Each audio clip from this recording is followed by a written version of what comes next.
Friends, दोनों tutorial में आप सबका एक बार फिर से स्वागत है।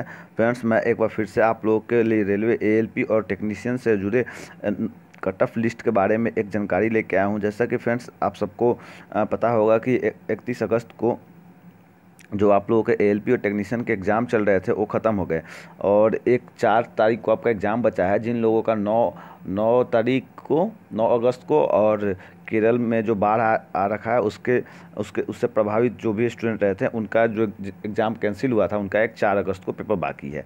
तो फ्रेंड्स, अब तक जो 31 अगस्त तक जितने भी अब आपके एग्ज़ाम हुए, टोटल 10 शिफ्ट में 10 डे में 30 शिफ्ट, ठीक है फ्रेंड्स। उसका जितना भी विश्लेषण था उसके बेस पे मैंने बीच में आप लोगों को मैंने कट ऑफ का एक एवरेज दिया था कि जो आप लोगों का कट ऑफ क्या हो सकता है। बट फ्रेंड्स, अब आप लोगों का एग्ज़ाम ख़त्म हो चुका है और उसके बेसिस पे जो आप लोगों के रिव्यू आए थे, मैंने कट ऑफ से रिलेटेड जितने भी वीडियोज़ बनाए हैं उसमें जो आप लोगों के रिव्यूज आए थे उसके बेस पे, और फिर आपका जो जितने भी आपको टेस्ट सीरीज हैं वगैरह और बहुत से पैरामीटर्स का ध्यान रखते हुए मैंने ये जो नया कट ऑफ लिस्ट एक तैयार किया है, इसके बारे में मैं आप लोगों को बताऊंगा। मैं आप लोगों को कम्युनिटी वाइज बताऊंगा कि क्या कट ऑफ जा सकता है। तो चलिए फ्रेंड्स, सबसे पहले हम लोग जनरल की बात करते हैं। तो फ्रेंड्स, आप सबको पता है कि टोटल नंबर ऑफ क्वेश्चन 75 पूछे गए थे। यहाँ पे जो मुझे फीडबैक मिला है, तो फ्रेंड्स मुझे कम्युनिटी वाइज फीडबैक तो नहीं मिला है कि मैं ओबीसी हूँ, मैं जनरल हूँ, इस कम्युनिटी वाइज फीडबैक मिला नहीं है। बट जो फीडबैक मिला है उसके हिसाब से मैं आप लोगों को बताऊँ, 80% जो कैंडिडेट का फीडबैक मिला है मुझे, तो 80% कैंडिडेट्स जो आपको ये 45 to 55 क्वेश्चन अटैम्प्ट किए हैं।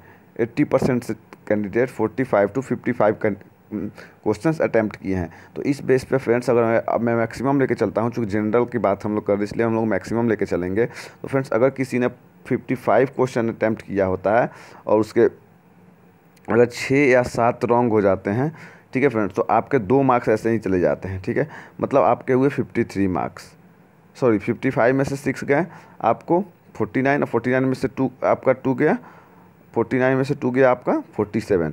तो इस हिसाब से जो आपका 47 होता है ये आपका जनरल का कट ऑफ होता है मैक्सिमम। उसके बाद मिनिमम से अगर हम बात करें 45 के हिसाब से, तो 45 के हिसाब से देखिए फ्रेंड्स, मैं आप लोगों को बताता हूँ। तो अगर 45, अगर आप किसी कैंडिडेट्स ने 45 क्वेश्चन अटैम्प्ट किया है और उसके 5 या 6 खत्म होते हैं, तो वो बचे 39 से 2 गए, मतलब 37। तो फ्रेंड्स, अब मैं आप लोगों का जो बताता हूँ, जो आप लोगों का जनरल का जो कट ऑफ हो सकता है यही कट ऑफ होगा फ्रेंड्स, 37 to 45 या 35 to 45 या 38 to 45, ये कट ऑफ ही आप लोगों का जा सकता है। ठीक है फ्रेंड्स, अब इसके अलावा अब हम लोग बात करते हैं ओबीसी की फ्रेंड्स। तो एज यूजुअल, अगर मैं 80% लोगों का मैं मानता हूँ जिन्होंने 50 क्वेश्चन के 50 से 55 क्वेश्चन अटैम्प्ट कर रखे हैं, उनकी अगर मैं बात करता हूं, तो अगर इनमें से मान के चलिए, अगर चूँकि ओबीसी की है तो यहाँ पे हम लोग थोड़ा सा 8 या 9 क्वेश्चन अगर गलती करते हैं वो लोग, ठीक है फ्रेंड्स, 8 या 9, तो यहाँ पे मैक्सिमम 55 में से 8 गया आप लोगों का, बच गया 47 में से आपको 3 गया, बच गया 47 से 3 गया आपका, तो बच गया आपको 44। ठीक है, ये हो गया मैक्सिमम। अब मिनिमम की बात करते हैं, 50 में से अगर 8 जाता है तो आप लोग बचता है 45, 42, और 42 से 3 गया तो आपको बचता है 39। तो फ्रेंड्स, जो आपका जनरल का ओबीसी का कट ऑफ हो सकता है फ्रेंड्स, वो आप लोगों का इस हिसाब से 35 to 40 आप लोगों का ओबीसी का कट ऑफ हो सकता है, 35 to 40। मतलब जो 35 to 40 अगर जिन कैंडिडेट्स का आ रहा है अभी तक एग्ज़ाम देने के बाद, ओबीसी के कैटेगरी के अगर है, तो वो उनका 100% श्योर है कि वो ओबीसी वो क्वालिफाई करेंगे। इसके बाद अगर हम एससी एसटी की बात करें फ्रेंड्स, तो एससी एसटी को भी अगर मैं वही उसी क्राइटेरिया में लेके चलूँ, ठीक है फ्रेंड्स, उसी क्राइटेरिया में लेके चलूँ मैं, आपको 50 क्वेश्चन के क्राइटेरिया में 10 क्वेश्चन गलत होते हैं तो इनका भी वही चीज़ आता है। बट चूँकि इनको आरक्षण प्राप्त है तो इसलिए इनका जो कट ऑफ हो सकता है, जो आप लोगों को अप्रॉक्सीमेटली 30 हो सकता है। अप्रॉक्सीमेटली 30 अगर एससी एसटी के कैंडिडेट्स हैं, इनका अगर अप्रॉक्सीमेटली 30 मार्क्स आता है तो ये आप लोगों को मेंस के लिए क्वालिफाई करेंगे। तो फ्रेंड्स, चलिए मैं आप लोगों को यहाँ से रफ आइडिया बता देता हूँ जनरल, ओबीसी और एससी एसटी का। ठीक है फ्रेंड्स, तो जो जनरल का कट ऑफ जा सकता है आपको, ये हो सकता है आपको 38 to 45, ठीक है। और जो ओबीसी का कट ऑफ हो सकता है आपको 32 या 33 से लेके 38 तक, ठीक है। और जो ST का कट ऑफ हो सकता है वो आपको 28 से 35 के बीच में हो सकता है। तो आपका कट ऑफ फ्रेंड्स यही जा सकता है।